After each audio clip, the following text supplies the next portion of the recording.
Videos देखने के लिए सब्सक्राइब करें जनसत्ता.com, बेल आइकन दबाकर पाएं latest notifications. A while back, corona की मेड इन इंडिया वैक्सीन और दुनिया के सबसे बड़े टीकाकरण अभियान, इस विषय में अभी विस्तार से हमारी चर्चा हुई। प्रेजेंटेशन में भी काफी चीजें डिटेल बताई गई है और हमारे राज्यों के डिस्ट्रिक्ट लेवल के अधिकारियों तक बहुत विस्तार से इसकी चर्चा हुई है और इस दरमियान कुछ राज्यों से अच्छे सुझाव भी मिले हैं। केंद्र और राज्यों के बीच इस संवाद और सहयोग ने कोरोना से लड़ाई में बहुत बड़ी भूमिका निभाई है। एक प्रकार से फेडरलिज्म का उत्तम उदाहरण इस सारी लड़ाई में हम लोगों ने प्रस्तुत किया है। साथियों, आज हमारे देश के पूर्व प्रधानमंत्री स्वर्गीय लाल बहादुर शास्त्री जी की पुण्यतिथि भी है। मैं उन्हें अपनी भावभीनी श्रद्धांजलि अर्पित करता हूं। 1965 में शास्त्री जी ने एडमिनिस्ट्रेटिव सर्विस की एक कॉन्फ्रेंस में एक महत्वपूर्ण बात कही थी, जिसका जिक्र मैं यहां आपके सामने करना चाहता हूं। उन्होंने कहा था कि the basic idea of governance as I see it is to hold the society together so that it can develop and march towards certain goals. The task of the government is to facilitate this evolution, this process. मुझे संतोष है कि corona के इस संकट काल में हम सभी ने एकजुट होकर काम किया। जो सीख लाल बहादुर शास्त्री जी ने दी थी, उसी पर चलने का हम सबने प्रयास किया और इस दरमियान संवेदनशीलता के साथ त्वरित फैसले भी किए गए, जरूरी संसाधन भी जुटाए गए और देश की जनता को निरंतर हम लगातार जागरूक भी करते रहे। और आज इसी का परिणाम है कि भारत में कोरोना का संक्रमण वैसा नहीं है और न ही वैसा फैला है जैसा दुनिया के अन्य देशों में हमने देखा है। जितनी घबराहट और चिंता 7-8 महीने पहले देशवासियों में थी, अब लोग उससे बाहर निकल चुके हैं। ये अच्छी स्थिति है, लेकिन केयरलेस न हो जाए, ये भी हमें चिंता करनी है। देशवासियों में बढ़ते विश्वास का प्रभाव आर्थिक गतिविधियों पर भी सकारात्मक रूप से दिखाई दे रहा है। मैं आपके राज्य प्रशासन की भी दिन रात जुटे रहने के लिए प्रशंसा करता हूं। साथियों, अब हमारा देश कोरोना के खिलाफ लड़ाई में एक निर्णायक चरण में प्रवेश कर रहा है। ये चरण है वैक्सीनेशन का। जैसे यहां जिक्र हुआ, 16 जनवरी से हम दुनिया का सबसे बड़ा टीकाकरण अभियान शुरू कर रहे हैं। ये हम सभी के लिए गौरव की बात है कि जिन 2 वैक्सीन को इमरजेंसी यूज ऑथराइजेशन दिया गया है, वो दोनों ही मेड इन इंडिया है।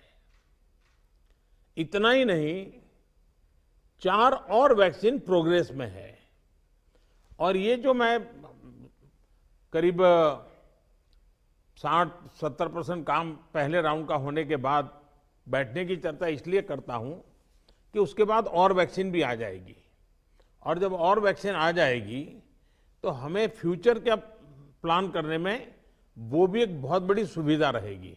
और इसलिए सेकंड पार्ट इसका जो है, जो हम 50 से ऊपर वालों के लिए जाने वाले हैं, तब तक शायद हमारे पास और भी कुछ वैक्सीन आने की संभावनाएं हैं। साथियों, देशवासियों को एक प्रभावी वैक्सीन देने के लिए हमारे एक्सपर्ट्स ने हर प्रकार की सावधानियां बरती हैं और अभी साइंटिफिक कम्युनिटी की तरफ से विस्तार से हमें बताया भी गया है और आपको मालूम होगा, मैं इस विषय में जब भी मुख्यमंत्रियों के साथ बात हुई, मैंने हमेशा एक ही जवाब दिया था कि इस विषय में हम जो भी निर्णय करना होगा वो साइंटिफिक कम्युनिटी जो कहेगी वो ही हम करेंगे। साइंटिफिक कम्युनिटी को ही हम फाइनल वर्ड मानेंगे और हम उसी प्रकार चलते रहे हैं। कई लोग कहते थे, देखिए दुनिया में वैक्सीन आ गई, भारत क्या कर रहा है, भारत सो रहा है, इतने लाख हो गया, इतना हो गया, भारत कुछ, ऐसी भी चिल्लाहट हुई। लेकिन फिर भी हमारा मत था कि ये साइंटिफिक कम्युनिटी और जो इसके लिए जिम्मेवार लोग हैं उनकी तरफ से जब आएगा तभी हमारे लिए उचित होगा, और हम उसी दिशा में चले हैं। बड़ी बात जो मैं दोहराना चाहता हूं कि हमारी दोनों वैक्सीन्स दुनिया की दूसरी वैक्सीन से ज्यादा कॉस्ट इफेक्टिव है। हम कल्पना कर सकते हैं, अगर भारत को कोरोना टीकाकरण के लिए विदेशी वैक्सीन पर पूरी तरह निर्भर रहना पड़ता तो हमारे क्या हालत होते, कितनी बड़ी मुश्किल होती, हम उसका अंदाज लगा सकते हैं। ये वैक्सीन भारत की स्थितियां और परिस्थितियों को देखते हुए निर्मित की गई है। भारत के टीकाकरण का जो अनुभव है, जो दूर सुदूर क्षेत्रों तक पहुंचने की व्यवस्थाएं हैं, वो कोरोना वैक्सीनेशन कार्यक्रम में बहुत उपयोगी सिद्ध होने वाली है। साथियों, आप सभी राज्यों के साथ सलाह मशवरा करके ही ये तय किया गया है कि टीकाकरण अभियान की शुरुआत में किसे प्राथमिकता दी जाएगी। हमारी कोशिश सबसे पहले उन लोगों तक कोरोना वैक्सीन पहुंचाने की है जो देशवासियों की स्वास्थ्य सुरक्षा में जुटे हुए हैं, जो हमारे हेल्थ वर्कर्स हैं, सरकारी हो या प्राइवेट, पहले उनको टीका लगाया जाएगा। इसके साथ साथ हमारे जो सफाई कर्मचारी हैं, दूसरे फ्रंटलाइन वर्कर्स हैं, सैन्य बल है, पुलिस और केंद्रीय बल हैं, होमगार्ड है, डिजास्टर मैनेजमेंट वॉलेंटियर समेत तमाम सिविल डिफेंस के जवान हैं, कंटेनमेंट और सर्वेलेंस से जुड़े रेवेन्यू कर्मचारी हैं, ऐसे साथियों को भी पहले चरणों में टीका लगाया जा रहा है। देश के अलग अलग राज्यों के हेल्थ वर्कर्स, फ्रंटलाइन वर्कर्स की संख्या देखें तो ये करीब करीब 3 करोड़ होती है। ये तय किया गया है कि पहले चरण में इन 3 करोड़ लोगों को वैक्सीन देने के लिए जो खर्च होगा वो राज्य सरकारों को वहन नहीं करना है, भारत सरकार इसको वहन करेगी। साथियों, वैक्सीनेशन के दूसरे चरण में, वैसे एक प्रकार से वो तीसरा चरण हो जाएगा, लेकिन हम अगर इन 3 करोड़ को एक माने तो दूसरा चरण 50 वर्ष से ऊपर के सभी लोगों को और 50 वर्ष से नीचे के उन बीमार लोगों को जिनको संक्रमण का सबसे ज्यादा खतरा है, उनको टीका लगाया जाएगा। आप सभी परिचित हैं कि बीते कुछ हफ्तों में जरूरी इंफ्रास्ट्रक्चर से लेकर लॉजिस्टिक तक की तैयारियां सभी राज्यों और केंद्र शासित प्रदेशों के साथ विचार विमर्श करके, लगातार मीटिंगें करके, मॉड्यूल्स बना करके इसको पूरा किया गया है। देश के लगभग हर जिले में ड्राई रन्स भी पूरे हो चुके हैं। इतने बड़े देश में सभी जिलों में ड्राई रन्स हो जाना, ये भी अपने आप में हमारी काफी बड़ी कैपेबिलिटी को दिखाता है। हमारी जो नई तैयारियां हैं, जो कोविड के एसओपीज हैं, उनको अब हमें अपने पुराने अनुभवों के साथ जोड़ना है। भारत में पहले से ही अनेक यूनिवर्सल इम्यूनाइजेशन प्रोग्राम ऑलरेडी चल रहे हैं, हमारे लोग बड़ी सफलतापूर्वक कर भी रहे हैं। मिशंस रूबेला जैसी बीमारियों के खिलाफ भी व्यापक कैंपेन हम लोग चला चुके हैं। दुनिया के सबसे बड़े चुनाव और देश के कोने कोने तक पहुंचकर मतदान की सुविधा देने का भी हमारे पास एक बहुत ही अच्छा अनुभव है। इसके लिए जो बूथ स्तर की रणनीति हम बनाते हैं, उसी को हमें यहां भी प्रयोग में लाना है।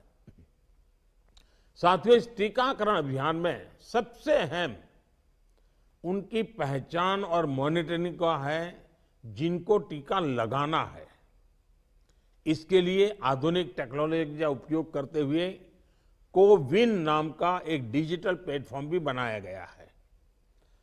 आधार की मदद से लाभार्थियों की पहचान भी की जाएगी और उनको दूसरी डोज समय पर मिले, ये भी सुनिश्चित किया जाएगा। मेरा आप सभी से विशेष आग्रह रहेगा कि टीकाकरण से जुड़ा रियल टाइम डेटा कोविन पर अपलोड हो, ये सुनिश्चित करना है। इससे जरा सी चूक भी इस मिशन को नुकसान पहुंच सकता है। कोविन पहले टीके के बाद एक डिजिटल वैक्सीनेशन सर्टिफिकेट जनरेट करेगा। लाभार्थी को यह सर्टिफिकेट टीका लगाने के बाद डिजिटली तुरंत देना जरूरी है, ताकि उसे सर्टिफिकेट लेने के लिए फिर ना आना पड़े। किसको टीका लग चुका है, ये तो इस सर्टिफिकेट से पता चलेगा ही, साथ ही दूसरी डोज उसको कब लगेगी, इसके रिमाइंडर के रूप में भी ये काम करेगा। दूसरी डोज के बाद फाइनल सर्टिफिकेट दिया जाएगा। साथियों, भारत जो करने वाला है, उसे दुनिया के अनेक देश फिर फॉलो करेंगे, इसलिए हमारी जिम्मेदारी बहुत ज्यादा है। एक और अहम तथ्य है जिसका हमें ध्यान रखना है। दुनिया के 50 देशों में 3-4 सप्ताह से वैक्सीनेशन का काम चल रहा है। करीब करीब 1 महीना हुआ, लेकिन अब भी करीब करीब 2.5 करोड़ लोग ही वैक्सीन हो पाई है पूरी दुनिया में। उनकी अपनी तैयारियां हैं, उनका अपना अनुभव है, उनका सामर्थ्य है, वो अपने तरीके से कर रहे हैं। लेकिन अब भारत में हमें अगले कुछ महीनों में ही लगभग 30 करोड़ आबादी के टीकाकरण का लक्ष्य हासिल करना है।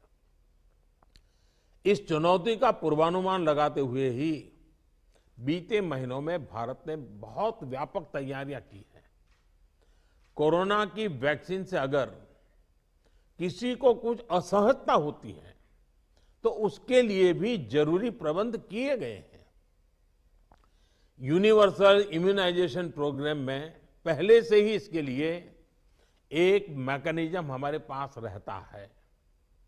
कोरोना टीकाकरण के लिए इसको और मजबूत किया गया है।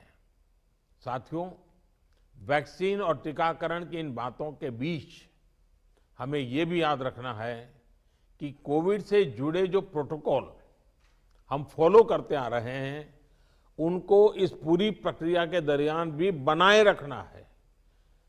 थोड़ा सा भी लूजनेस नुकसान कर सकता है। और यही नहीं, जिनको टीका लगाया जा रहा है, वो भी संक्रमण को रोकने के लिए जो सावधानियां हम लेते रहे हैं, उनको फॉलो करते रहे। ये सुनिश्चित करना ही होगा। एक और बात जिस पर हमें बहुत गंभीरता से काम करना है, हर राज्य, हर केंद्र शासित प्रदेश को ये सुनिश्चित करना होगा कि अफवाहों पर, वैक्सीन से जुड़े अपप्रचार को कोई हवा न मिले। इफ्स और बट्स से बात नहीं होनी चाहिए। देश और दुनिया के अनेक स्वार्थी तत्व हमारे इस अभियान में रुकावट डालने की कोशिश कर सकते हैं। कॉरपोरेट कंपटीशन भी इसमें आ सकती है। कंट्री का प्राइड के नाम से भी आ सकता है। बहुत सी चीजें हो सकती हैं। ऐसी हर कोशिश को देश के हर नागरिक तक सही जानकारी पहुंचाकर हमें नाकाम करना है। इसके लिए हमें धार्मिक और सामाजिक संस्थाओं, NYK हो, NSS हो, सेल्फ हेल्प ग्रुप्स हो, प्रोफेशनल बॉडीज हो, रोटरी, लायंस क्लब जैसे संस्थाएं हो, रेड क्रॉस जैसी संस्थाएं हो, इन सबको हमने साथ जोड़ना है। जो हमारी रूटीन स्वास्थ्य सेवा है, जो दूसरे टीकाकरण अभियान, वो भी ठीक से चलते रहें, इसका भी हमने ध्यान रखना है। क्योंकि हमें मालूम है कि हम 16 को शुरू कर रहे हैं, लेकिन हमारी 17 को एक रूटीन वैक्सीन का भी डेट है। तो इसलिए हमारा जो रूटीन वैक्सीन का काम चलता है, वो भी कहीं डैमेज नहीं होना चाहिए। आखिरी में एक और गंभीर विषय के बारे में आपसे जरूर बात करना चाहता हूं। देश के 9 राज्यों में बर्ड फ्लू की पुष्टि हुई है। ये राज्य हैं केरला, राजस्थान, हिमाचल प्रदेश, गुजरात, हरियाणा, उत्तर प्रदेश, मध्य प्रदेश, दिल्ली, और महाराष्ट्र। बर्ड फ्लू से निपटने के लिए पशुपालन मंत्रालय द्वारा कार्य योजना बनाई गई है, जिसका तत्परता से पालन आवश्यक है। इसमें डिस्ट्रिक्ट मजिस्ट्रेट की भी बड़ी भूमिका है। मेरा आग्रह है कि प्रभावित राज्यों के मुख्यमंत्री साथी भी मुख्य सचिवों के माध्यम से सभी डिस्ट्रिक्ट मजिस्ट्रेट का मार्गदर्शन करें। जिन राज्यों में अभी बर्ड फ्लू नहीं पहुंचा है, वहां की राज्य सरकारों को भी पूरी तरह सतर्क रहना होगा। हमें सभी राज्यों, स्थानीय प्रशासन को वाटर बॉडीज के आसपास, पक्षी बाजारों में, जू में, पोल्ट्री फार्म इत्यादि पर निरंतर निगरानी रखनी है, ताकि पक्षियों के बीमार होने की जानकारी प्राथमिकता पर मिले। बर्ड फ्लू की जांच के लिए जो लेबोरेटरीज हैं, वहां समय पर सैंपल भेजने सही स्थिति का जल्दी पता लगेगा और स्थानीय प्रशासन भी उतनी ही तेजी से कार्रवाई कर पाएगा।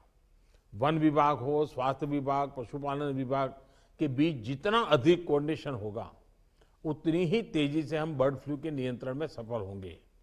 बर्ड फ्लू को लेकर लोगों में अफवाहें न फैलें, इसे भी हमें देखना होगा। मुझे पूरा विश्वास है कि हमारे एकजुट प्रयास हर चुनौती से देश को बाहर निकालेगा।